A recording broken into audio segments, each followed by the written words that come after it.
जयराम जी के भाई लोग, 22 अप्रैल 2025 को मुस्लिम समाज के द्वारा, मुस्लिम लोगों के द्वारा हिंदू लोगों को उसका धर्म पूछकर उसको मारा गया।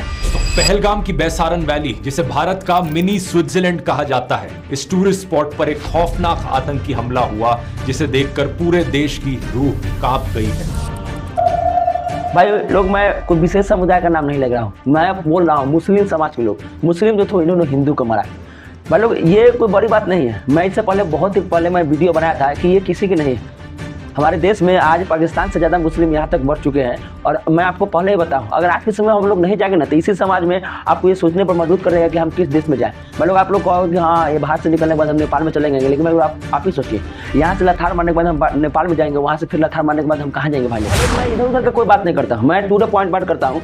बहुत सारे न्यूज एंकर चाहे जो भी लोग वीडियो बना रहे हैं वो मुस्लिम समाज से डर रहे हैं। वो ये नाम नहीं लेगा कि मुस्लिम समाज ने किया है, वो विशेष समुदाय जैसे चीज़ों का नाम लेते हैं। भाई लोग, मैं इन सभी चीज़ से हटकर मैं आपको बताऊँ, मेरा वीडियो में ज़्यादा व्यू नहीं आता है, फिर भी जो भी लोग मेरे इस वीडियो को देख रहे हैं, आप अपने से सोचिए, अगर इस देश में अगर सेकुलरिज्म बचा हुआ है, अगर इस देश में कोई सेकुलरिज्म का बात करता है ना, वो सिर्फ हिंदू समाज है। क्योंकि हम लोगों का संस्कार ये है, हमारे सबके संस्कार में कोई ये ना सिखा लगे कोई धर्म के प्रति कट्टरता फैला, कोई धर्म के प्रति मतलब भेदभाव।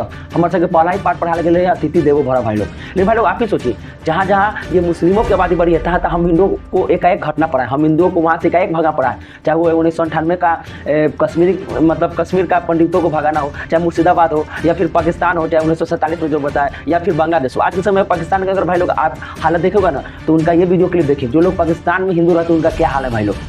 मेरा 2 साल पहले मेरा एक भांजा उस अपनी बहनों के साथ माइग्रेट होना चाहता था, उसको वीज़ा नहीं मिली। बाद में उसकी बहन को किडनैप करके उसको अगवा करके उसका मजहब बदल दिया। पूरे हमारी लड़कियों को कभी फंसाया जाता है, कभी उनका ब्रेन वॉश किया जाता है, कभी उनको बकरी की तरह उठा के ले जाते हैं और हम कुछ कर नहीं सकते। न पुलिस हमारी सुनती है, न जजेस हमें इंसाफ देते हैं, न चीफ मिनिस्टर हमारी सुनता है। हम करें क्या, कहाँ जाए, हम मजबूर हैं। हमारी बेटियां मुश्किल में, हमारी माएँ रोती हैं। क्या लगता है भाई लोग, ये सब चीज़ बिहार में नहीं हो सकता, ये सब चीज़ भारत में नहीं हो सकता है? हो सकता है भाई लोग, अगर पाकिस्तान में हो सकता है तो भारत में हो सकता है। मुझे तो लगता है इससे भी बुरा यहाँ पर होगा अगर हम लोग भाई नहीं समझे। यहाँ पर भी आज बहुत सारे वैसे दोगला लोग बैठे हुए जो सब चीज़ देखने के बाद भी आँख मूंद लेते हैं। खान साहब मुस्लिम ही ना, लेकिन वो पूरा डट कर बात कर रहे हैं, वो आपको पूरा टू द पॉइंट बता रहे क्या कि किसने स्किट को किया। वहाँ पर जो लोग मार रहे थे और जो लोग मर रहे थे वो मुसलमान थे और हिंदू थे। भाई लोग, इस वीडियो का उद्देश्य किसी समुदाय से रिलेटेड नफरत फैलाना नहीं है, किसी समुदाय से रिलेटेड कट्टरता फैलाना नहीं है। क्योंकि भाई लोग, मैं जानता हूँ अगर भारत अगर हिंदू राष्ट्र बन जाए ना तो वो फिर जिस ग्रोथ में आज आगे बढ़ रहा है उस ग्रोथ में नहीं बढ़ पाएगा। जहाँ पर धर्म हार भी हुआ है भाई लोग, वहाँ का विकास वास्तव में खत्म हो गया। चाहे वो पाकिस्तान ले लो, अफगानिस्तान ले लो, गाजा ले लो, सीरिया ले लो, जहाँ पर भी धर्म का बोलबाला हुआ है उस दिन उस देश का विकास रुक जाता है भाई लोग। तो भाई लोग, मैं बस आपको इस वीडियो से जागरूकता फैलाना चाहता हूँ कि आखिर मैं आपको बताना चाहता हूँ कि ये लोग किसी के नहीं है। अगर हम लोग आज के समय में नहीं समझे तो इस देश में खान सर जी जैसे, अब्दुल कलाम जैसे लोग बहुत ज़्यादा कम है। यहाँ पर जो टोपी पहन रहे हैं, जो दाढ़ी बढ़ा रहे हैं, वो लोग किस तरह का कट्टरता है, किस तरह का धोखेबाजी हम तक किए हुए आज की वीडियो में मैं आपको बताऊंगा। नमस्कार, प्रणाम दोस्तों, हम अभिषेक लाल यादव। तो सब इनके पैर प्रणाम करो। चलो ये बात आज के वीडियो यहीं से शुरू करते हैं। आज मैं आपको अपने दिल की बातें बताना चाहता हूँ और ये मैं आपको बहुत पहले से बताना चाहता था और इसके रिलेटेड मैंने अपने चैनल पर एक वीडियो भी अपलोड किया था, बहुत पहले अपलोड किया था। बांग्लादेश में जो हिंदुओं का अत्याचार होता था उससे रिलेटेड। मतलब 22 अप्रैल 2025 कश्मीर के पहलगाम में 27 हिंदू मारे गए और उसको मारने वाला लोग बोल रहे हैं कि आतंकवादी है, कुछ लोग बोल रहे हैं पाकिस्तान द्वारा किया गया। लेकिन भाई लोग, मैं बोलता हूँ वो जो लोग मरे थे और जो लोग के द्वारा उनको मारा गया था वो मुसलमान थे। पर लोग ना जाने क्यों आज भी हमारे समाज में जो भी बहुत सारे हिंदू है वो सेकुलरिज्म का चश्मा आँख के सामने पहने हुए और उनको लगता है कि ये सभी मुसलमान ठीक हैं। पर लोग, मैं आपको बताता हूँ अपने देश की आज़ादी में कितने मुसलमान थे जो उन्होंने शहादत दिया, बहुत कम। खान सर जैसे, APJ अब्दुल कलाम जैसे लोग बहुत सारे कम हैं जिनको देखने के बाद आपको ये नहीं लगेगा कि मुसलमान है। लेकिन भाई लोग, जो दाढ़ी बढ़ाए हुए रहते हैं, जो टोपी पहने हुए लगते हैं, जो सलवार सूट पहने हुए रखते हैं, वो इतना कट्टरवादी होते भाई लोग, मैं आपको मतलब बता सकता हूँ वो किसी और धर्म को देखना ही नहीं चाहते भाई लोग। कश्मीर में जो हिंदू मरे थे उनका क्या कसूर था? वो हिंदू थे, यही उनका कसूर था। उनको कलमा पढ़ने नहीं आता था, ये उनका कसूर था। मुझे तो कलमा एक ही लाइन नहीं आता है तो मेरा कसूर है भाई लोग। उन लोगों का बस यही ना कसूर था कि वो लोग कश्मीर घूमने गए थे, वो हिंदू थे। और भाई लोग यही बताइए, अगर हम लोग अगर आज अपनी आंखों से सेकुलरिज्म का चश्मा हटाकर अगर न बात करें तो क्या ये हमारे घर में नहीं हो सकता है? भाई लोग ये हो सकता है और ये हो रहा है मुर्शिदाबाद में। भाई सबको लेके मारेंगे बस, सही हम लोग का। यहाँ अंदर किन की मूर्ति थी? अंदर काली माँ का मूर्ति था। वो सब उठा कर ले गए? हाँ, सब लेकर भाग गया। घर से निकाल के उनको घसीट के यहाँ लाया गया और यहाँ पर उनकी हत्या की गई। अखबारों की सुर्खियों से, खबरों से आपको पता चल ही गया होगा कि पश्चिम बंगाल का मुर्शिदाबाद जिला जल रहा है। 11 अप्रैल को वक्फ अमेंडमेंट बिल के खिलाफ वहां पर प्रोटेस्ट हुआ। प्रोटेस्ट ने हिंसक रूप लिया और धीरे धीरे ये हिंसा की आग दंगे में तब्दील हो गई। पुलिस वालों की गाड़ियां फूकी गई, लोगों के घर जलाए गए, दुकानें लूटी गई। हम लोग राष्ट्रपति शासन चाहते हैं और बीएसएफ का कैंप चाहते हैं हम लोग। आलम यह है कि लोग अपना घर छोड़कर अपने ही देश में रेफ्यूजीज की तरह रिलीफ कैंप में रहने को मजबूर है। ये है इंतजाम, ये है व्यवस्था। बताइए आप इनको और भरोसा दिलाइए कि कोई सरकार बहादुर, कोई प्रशासन है जिनके लिए ये वोट करते हैं। ऐसे स्कूल के कमरों में जिसमें जाले लगे हैं, जिसमें 2 पंखे हैं, उसमें 100 लोग रह रहे हैं। भाई लोग ये सभी चीज़ को आप साइड में रखें। भाई लोग मैं आपको ये बताना चाहता हूँ, ये क्या हमारे साथ ये पहला बार हो रहा है? इतना सब कुछ होने के बाद हम जैसे दोगला हिंदू, चुतिया हिंदू के आंखों पर चश्मा चढ़ा हुआ है।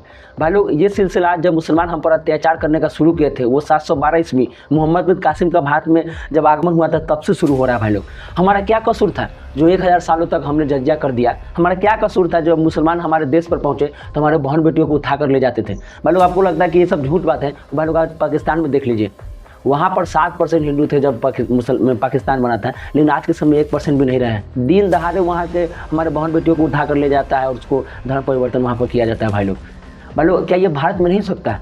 भाई लोग जब मोहम्मद बिन कासिम जब पहला बार भारत पर आक्रमण किया था, उस समय आप अभी सोचे हैं कि उत्तर भारत में हमेशा दिन में ब्याह क्यों नहीं होता है, हमेशा रात में ब्याह क्यों होता है? क्योंकि भाई लोग उस समय डर लगता था कि अगर रात में दिन में शादी करेंगे तो ये लोग मुसलमान उठा कर न ले जाए। समझे भाई लोग?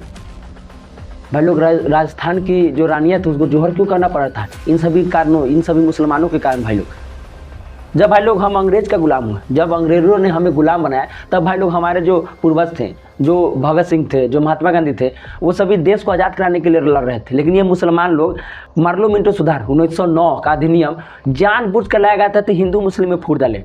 हिंदू कभी हमेशा वो जानते थे ये लोग हमें फूट डाल रहे हैं, फिर भी मुसलमानों ने धर्म को पहले चुना, देश को बाद में। और उसके बाद भाई लोग इन्होंने मुस्लिम लीग के साथ मतलब पृथक निर्वाचन क्षेत्र लिया, उसके बाद पाकिस्तान को बना दिया। भाई लोग क्या भाई लोग इनमें देशभक्ति थी? नहीं भाई लोग, इनका धर्म भक्ति था। आज अगर पाकिस्तान के लोगों से अगर पूछा जाता है ना कि आपको देश पहला चाहिए या फिर धर्म, तो ये लोग पहले धर्म को चुनते हैं, क्योंकि इनके पास भाई लोग 57 देश है, कहीं पर भाग जाएंगे। लेकिन हम जैसे लोगों के पास कोई भी देश नहीं। हमको लात मारेगा तो हमको कहाँ जाएंगे? हिंद महासागर में जाकर डूब कर मरना पड़ेगा भाई लोग, अगर हम लोग आज के समय में नहीं जागे। भाई लोग ये सभी बात मैंने जितने भी आपको बताया बहुत पुराना थी। आपको लगता होगा कि 712 ईस्वी से मैंने शुरू किया था, आपको 1909 1947 का मार्लो मिंटो सुधार अधिनियम लग गया। मैं भाई लोग करंट बताता हूँ, जिस समय हमारे पापा छोटे रहे होंगे, करंट की बातें से लेकर अभी तक मैं आपको बताता हूँ कि मुसलमानों ने हम जैसे हिंदुओं के साथ कितना ज़्यादा भेदभाव किया है, कितना ज़्यादा अत्याचार किया है भाई लोग, और कितना ज़्यादा दंगे इन्होंने हमारे द्वारा किया गया हम पर, और हमारे आँख पर अभी भी चश्मा चढ़ा हुआ है भाई लोग। ये भाई लोग मैं आपको बताता हूँ 1990 में कश्मीरी पंडितों को कंगा नूह में कैसे गोलीबारी चली थी, जहाँ पर महिलाओं को मंदिरों में छुपकर अपनी जान को बचाना पड़ा था। मुर्शिदाबाद का दंगा, संभल का दंगा, 1947 से लेकर के अब तक 209 हिंदुओं की निर्मम हत्या वहां हुई है संभल के अंदर। 29 मार्च 1978 की तारीख, जिसे याद कर संभल के हिंदू आज भी सिहर उठते हैं। दंगों की वो खौफनाक कहानी जिसमें आज तक इंसाफ नहीं मिला। बड़ी संख्या में हिंदू मारे गए, बेरहमी और हैवानियत की इंतहा हुई, लेकिन इंसाफ नहीं मिला। दंगों के डर से हजारों हिंदू पलायन कर गए थे। स्थानीय नगर पालिका के अनुसार संभल में आज़ादी के वक्त 45% हिंदू थे, लेकिन अब वहां महज 15 से 20% हिंदू बचे हैं।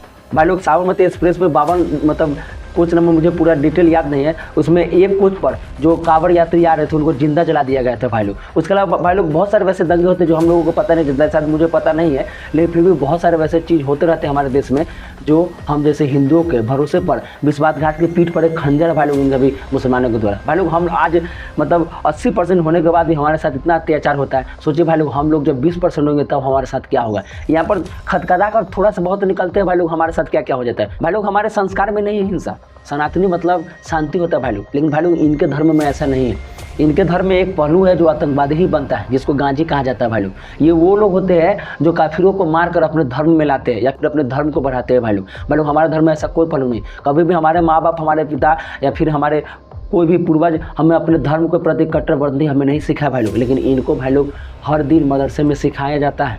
अगर भाई लोग हम लोग नहीं समझे तो एक दिन मैं लीक कर दे सकता हूँ, यहाँ से भी हमको भागना पड़ेगा। और भाई लोग मैं पूरा एकदम डिट्टो बता सकता हूँ, जब हम लोग इस बार भागेंगे तो कहीं नहीं, हिंद महासागर में डूब कर हम लोगों को बढ़ना पड़ेगा।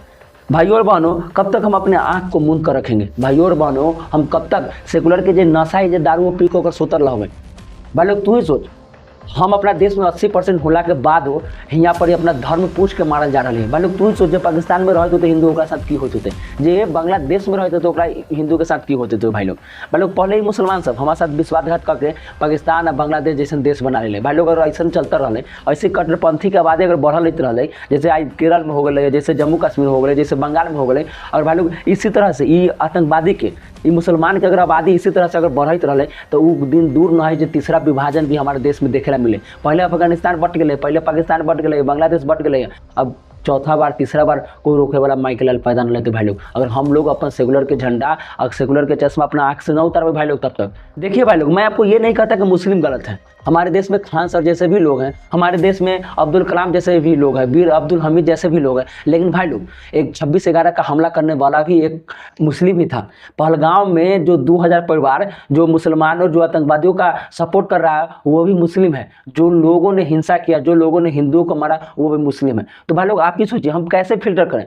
भाई लोग आप ही सोचिए कौन हमारा भाई है, कौन हमारा दुश्मन है और कौन आतंकवादी है, हम इसको कैसे समझे? भाई लोग ये तभी समझ पाएंगे जब हम अपने आँख से सेकुलरिज्म का झंडा हटाएंगे। भगवान कृष्ण को अगर गीता में आप लोग अगर देखे होंगे तो जब दुर्योधन का गदा युद्ध में जब उसको मारा गया था जांग पे, तब वहाँ पर उनको पूछा गया था कि आप ना नियम का हनन कर रहे हैं। लेकिन भाई लोग तब उन्होंने जवाब दिया था, जब द्रौपदी का बाल खींचकर जब उसको जांघों पर बैठाने के लिए जब आमंत्रित कर रहा था ना, तब वो कोई नियम का पालन नहीं किया था। इसीलिए मैं भी नियम का पालन नहीं करूँगा। भाई लोग इसी तरह हम लोगों को भी चलना होगा। जो लोग हमारे साथ जैसा करते हैं हम उसके साथ वैसा ही करेंगे, तभी भाई लोग हम लोग शांति से रह पाएंगे। क्योंकि भाई लोग जो कटहा कुत्ता रहा है ना, वो कुत्ता के देखा दूर भाग जाए, जो शांत कुत्ता रहोगा जाकर मार दे। इसलिए सनातनी बन, लेकिन भाई लोग कट्टर सनातनी बन। अपन बाल बच्चा भी सनातनी कट्टर बना, न तो ये देश में छोड़ तो दुनिया के कोई कोना में शांति से न रह पाए। चलिए भाई लोग, इसी बात पर आज का मैं ये वीडियो खत्म करता हूँ। वीडियो आपको कैसा लगा कमेंट करके बताइए। तब तक के लिए जय हिंद, गुड बाय, जय बिहार मेरे भाई लोग।